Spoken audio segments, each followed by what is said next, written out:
Las 9:18 de la mañana y luego de que nuestro coordinador Yuri Rodríguez dejara la pista caliente, es momento entonces de retomar el tema que preocupa mucho a la población, pero parece que no tanto a las autoridades, el tema de la quinta ola del COVID-19. Y para eso tenemos una invitada de honor, una invitada de lujo.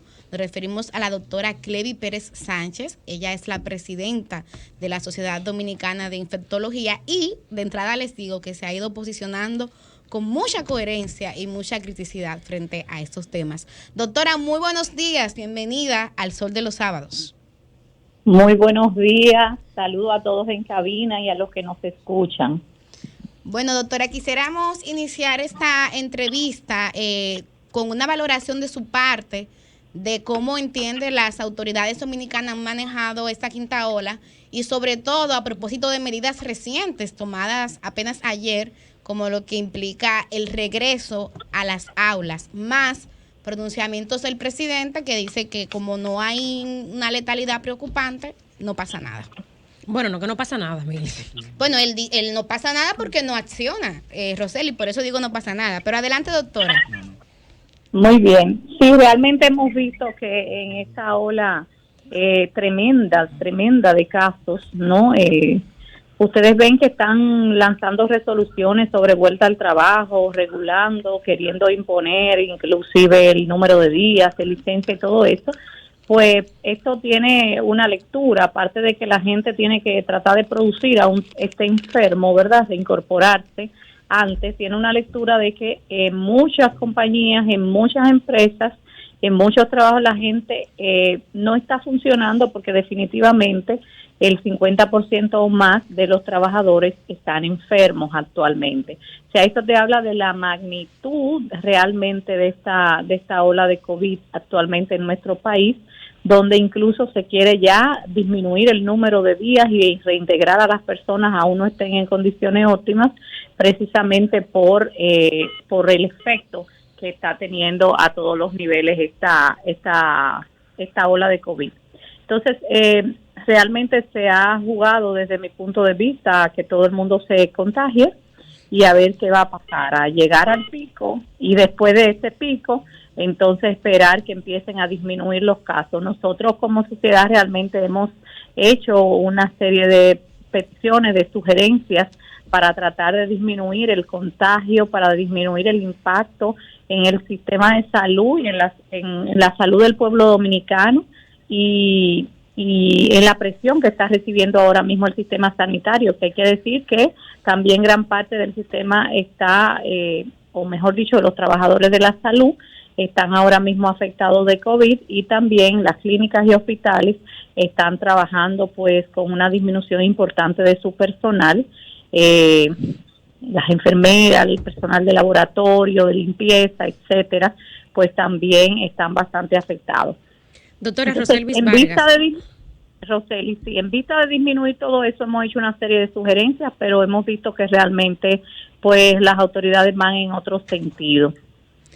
Roselvis Vargas, sin ánimos de verlo como un hecho afortunado, la situación de que la variante Omicron se haya diseminado como se ha diseminado, ¿qué opinión le merece la valoración de algunos especialistas de que la variante Omicron pudiera representar el inicio del fin, por lo menos de la pandemia, en vista de que ya está tan regada, por decirlo de alguna manera, y convertir la pandemia ya en una endemia y lograr así la llamada inmunidad de rebaño que nos lleve finalmente a vivir con el COVID como si fuera cualquier otro virus gripal? Bueno, yo diría que estas personas son bastante arriesgadas de estar haciendo este tipo de predicciones por una razón muy obvia. Fíjate la importante porcentaje de reinfecciones que estamos teniendo con la variante Omicron. Así es. Personas que ya le habían dado COVID. Incluyendo personas vacunadas, doctora. El virus mutó de tal forma que evade mucha de esa protección que dan esos anticuerpos por haber tenido infecciones anteriores y por haber estado vacunado, ciertamente disminuye la letalidad y es lo que estamos viendo, que realmente esa inmunidad que tenemos, ya sea producto de infección anterior, pero sobre todo producto de la vacunación, ha disminuido el número de hospitalizaciones y de muertes, pero yo creo que sería extemporáneo, prematuro decir que realmente Omicron va a terminar. Ojalá y eso fuese así, es lo que todos queremos, pero yo creo que no se puede perder de vista que pueden surgir otras variantes que evadan la inmunidad dejada por Omicron y por la vacuna. Yo no digo precisamente que termine, sino que nos lleve a esta anhelada, digamos, inmunidad de rebaño en el que ya pasemos a vivir con el COVID como una endemia en lugar de una pandemia. Sí, es lo que le digo. O sea, realmente nosotros, fíjate que el SARS-CoV-2 tiene bastantes similitudes, ¿no? Sobre todo el original. Estamos hablando de una similitud de en torno a un 85% del SARS-CoV original que produjo casos entre 2002 y 2004. Fíjate que luego surgió uno que es el MERS, o sea, fue otro, sí. Entonces tuvo incluso alta letalidad. Estos tuvimos la fortuna de que como producían tantos síntomas, a la gente se le aislaba rápidamente y lograron abortarse con relativa celeridad esos brotes. Ahora bien, ¿qué variante del SARS-CoV podemos tener que cambie, que mute esas características? Pues no lo sabemos ni tenemos una bola de cristal. Entonces yo creo que es muy como gracioso estar haciendo ese tipo de predicciones. Ojalá y fuera así, es una de las posibilidades que hay, pero yo no tengo bola de cristal para prever que eso va a ser así, que no va a surgir un virus con características diferentes que le van a conferir otra letalidad, otra característica de importancia. Adelante, Cristian. Doctora.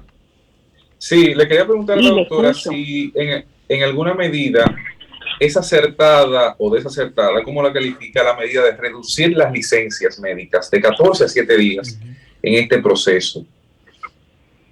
Miren, lo primero, realmente que se vio no solamente con Omicron, sino con otras variantes, ¿no? Porque ahora tenemos Omicron, mañana puede ser otra. ¿Qué se vio? Que básicamente la mayoría de los pacientes con infección por SARS-CoV-2, unos 7, 8 días después de iniciar los síntomas, el virus dejaba, a pesar de que podía salir positivo en pruebas, por ejemplo, PCR, pero que pierde la capacidad de ser contagioso, de ser infectante para otra persona. Entonces eso hizo que los aislamientos inicialmente se pusieran 10 días como para dar un periodo, un compás de espera. En otros países bajaron de 14 días a 10 días. Entonces eso nos pareció interesante en el sentido de que ya tenemos evidencia de que eso es lo más posible, aunque ciertos huéspedes, sobre todo huéspedes inmunocomprometidos, pueden tener virus viables e infecciosos por una mayor cantidad de tiempo. Entonces, hasta 10 días estábamos más o menos de acuerdo. Ya con 5 o 7 días, no, definitivamente yo particularmente no estoy de acuerdo, porque primero, falta realmente evidencia, porque la gente se dan los síntomas más rápido y las muestras también se hagan negativas más rápido en un porcentaje importante. No se puede dejar de lado que hay otras personas que duran más días siendo contagiosas y debería ser por lo menos 10 días para nosotros salvaguardar que la mayoría de las personas que se reintegren realmente ya no sean infecciosas. Otro punto es que eso pone una presión hacia los trabajadores para incluso tener que reincorporarse antes de sentirse bien, porque se está hablando de eso para gente no hospitalizada o que tenga síntomas leves. ¿Qué es un síntoma leve? Una persona que no pueda articular 5 palabras y que empiece a toser, como he estado yo viendo en la consulta, con tos prácticamente constante, puede realmente estar trabajando aunque no tenga criterio de ingreso porque tiene tomografía bien y porque está saturando bien. O sea, las licencias médicas tienen que ser potestad del médico tratante en base a una evaluación que se hace de una persona en particular. O sea, sí, para que no contagie 10 días es lo que proponemos, pero hay otras personas que tienen sintomatología, cansancio extremo, etcétera, que también hay que tomar en cuenta y no se le puede quitar al médico tratante la potestad de que, en base a una evaluación, decida cuál es el reposo que una persona puede tener.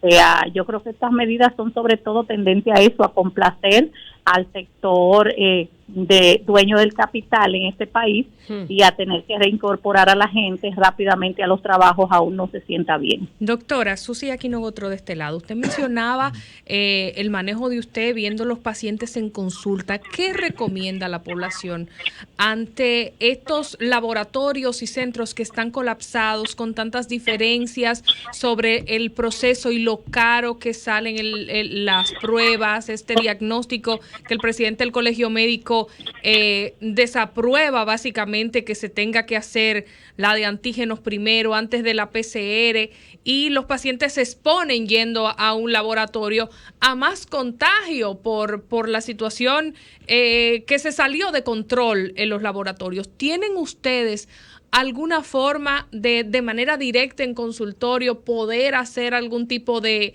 diagnóstico y tratar al paciente sin exponerlo más a ir a hacer esas largas filas? Sí, fíjate, desde el principio sabemos que hacer más pruebas lleva a más gente, no solamente a mejorar nuestra capacidad estadística, porque fíjense que hay países y la gente dice en Haití no hay COVID, no, en Haití sí hay COVID, en Haití lo que no hay es prueba y registro del que hay COVID, ¿de acuerdo? O sea, es importante hacer pruebas, es importante saber realmente el número de personas, que es esos números que nosotros estamos viendo son la punta del iceberg. La situación realmente es otra. Pero además, cuando hacemos pruebas, Susi, las personas se sienten más compelidas a aislarse, porque hay mucha gente que me dice a mí, y eso está un poco en la idiosincrasia aquí de la población, no, doctora, yo seguía haciendo todo porque yo pensaba que era una gripe que yo tenía. ¿Entiendes? O sea, las manifestaciones clínicas lo lleva a la gente a creer que es gripe por negación o por lo que tú quieras, o porque realmente piensen que es otra cosa. Bueno, igual si usted le da gripe, igual usted tiene que aislarse porque usted no puede estar contagiando la influenza. Pero tener pruebas también, aparte de que ayuda a la parte estadística, ayuda al paciente para nosotros decidir, porque el COVID, incluso la variante Omicron, tiene mucha mayor tendencia a hospitalización y letalidad que la influenza. Es decir, es importante diferenciar una de otras de una manera fiable, porque realmente los síntomas son bastante parecidos. Hay algunos síntomas que son más frecuentes en una que otra, pero son bastante parecidos. Congestión nasal, sobre todo con estas variantes últimas que hemos tenido, predomina mucho el dolor de garganta, la congestión nasal, que son síntomas también que vemos en influenza. Influenza generalmente da una fiebre bastante alta, mucho dolor corporal, mucha postración, que eso podría orientarnos, pero también hay personas con COVID que sienten esa postración desde el principio y mucho cansancio. O sea que yo soy digamos, pro hacer pruebas y pro aislar a la gente que realmente está positiva para evitar los casos secundarios. Hemos visto que los casos secundarios con Omicron son mucho más frecuentes que con otras variantes, y que el tiempo de generación también, es decir, el tiempo en que otras personas que han estado en contacto con un infectado desarrollan los síntomas son menos tiempo, es decir, hemos acortado el periodo de incubación, y mientras más gente se contagia, pues obviamente más se está extendiendo la transmisión en la comunidad. Aunque les repito, yo estoy sintiendo que son tanta y tanta gente que están contagiadas que probablemente en una semana esto se va a reducir de una manera súper importante, porque nos vamos a quedar sin huésped susceptible. Aquí yo creo que no va a quedar nadie que no le haya, o muy poca gente que no le haya dado ahora esta variante. Bueno, muchísimas gracias la doctora Clevy Pérez, infectóloga, por las aleccionadoras informaciones que nos ha dejado el día de hoy sobre esta variante Omicron y sobre lo que ella piensa, ¿verdad?, sobre las decisiones que se han ido tomando en estos días en referencia a dicha variante. Muchísimas gracias, doctora. Muchísimas gracias a ustedes. Cambio Un abrazo. El sol de los sábados, el sol de los sábados.